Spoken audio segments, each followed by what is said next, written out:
I want to welcome you to Bobby Likis Car Clinic. Hang around, stick with me for an hour or so, and I'm going to save you some money. I guarantee that.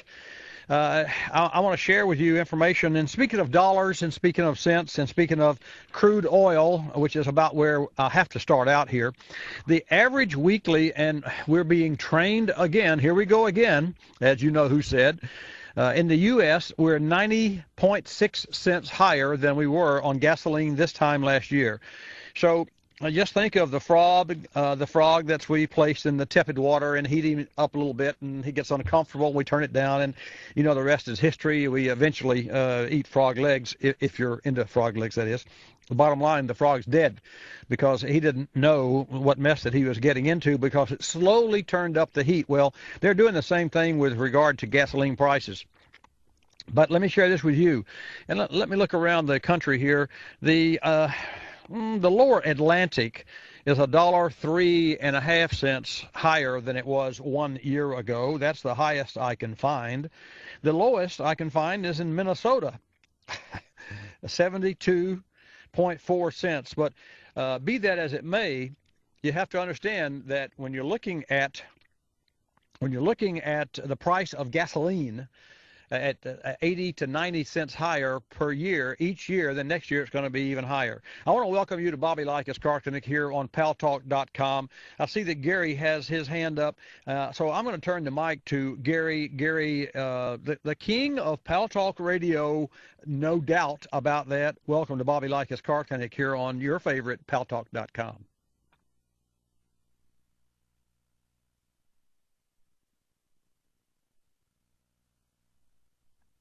You might have bad luck. There is Gary. Gary, you got called up. Sorry about that. I was just grabbing my reference that I want to read to you, Bobby. I apologize to you for this. I don't know if you heard about this.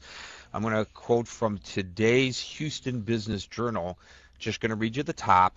Auto dealer Bill Hurd Enterprises will shutter its 13 stores. 13 stores he's closing. The Chevy dealership began in 1919, founded by, I don't know whether it was his granddaddy or his great-granddaddy, W.T. Hurd Sr. 13 stores. He previously closed an auto dealership in Arizona, so that's 14 in a year's time. My question is, does this indicate that the used car business is going to start blooming, and does that mean that folks like you are going to actually do better as a result of the economic downturn than maybe some other people? That's a fabulous question, and yes, Bill Hurd Chevrolet did go out of business. They had 13 stores. But I'd like to preface my answer, Gary, by saying that not only did they have a poorly operated business, they had one of the worst reputations for service. Always, they, from what I understood, and this goes back many years, several years, long enough that it certainly established a trend, and this trend, and my point's going to be relevant, and you'll see in a very short. Their service after the sale just did not exist. In fact, I've even read where a person went in to shop for a new car, and we said, well, you know, I'm going to trade my car. Gave him the keys to his car to a salesperson, and then, of course, the salesperson says, well, my manager has to go drive your car. I mean, that's the typical. This is the old Hull-Dobbs system.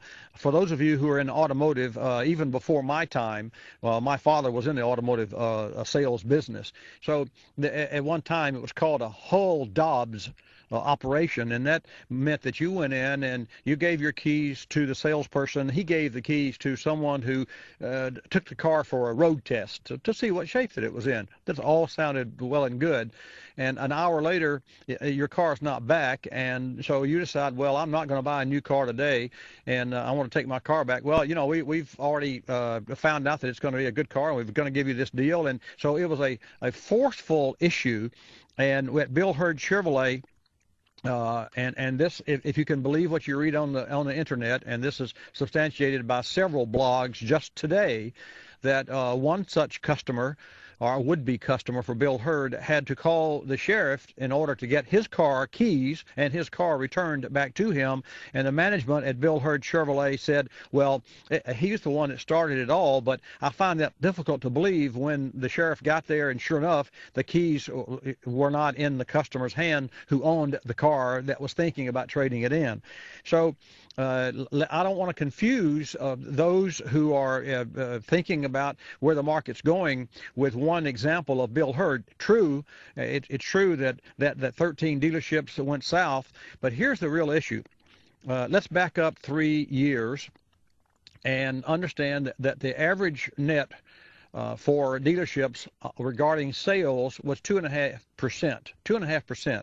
Now that's if you're selling groceries, I guess, or canned goods, that might work, but 2.5% is a very minimal, if acceptable margin. But here's the bottom line. And here's where service comes in, and this is what Bill Hurd obviously didn't concentrate on, because maybe it's old school. At one time, and I worked for a dealer for many years before I started my own service shop, and the dealer that I worked for was a tyrant. This man was so crooked that he had to screw his pants on in the morning. All he cared about was laying somebody down and selling an automobile.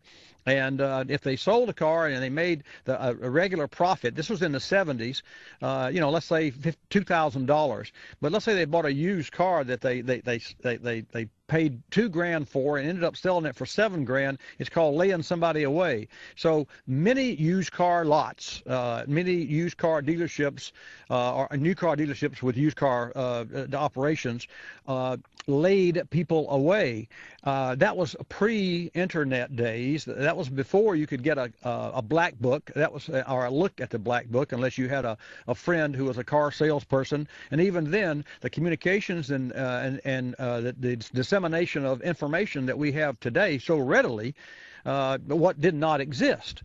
So it was all about pressuring that customer, and now that's all you hear. The opposite of that is, oh, no pressure, come to me. And you think about it, and I was watching the Tube last night, and a local, very successful used car dealership came on, and the two of them, and they did a great job. And it's Frontier Motors here in our hometown. And they talked about having all of their inventory. They talked about having Lexuses and late model Lexuses and used car, you name it. Here's what you can. Also, you can go to them, and they will give you the price, the current value of your car. So if you're going to go to buy a new car, they're not a new car dealership, but they're the largest independent in our city, and they've grown, and they boast of having more than 25% repeat business. So they're doing something right. And I know them both sort of personally.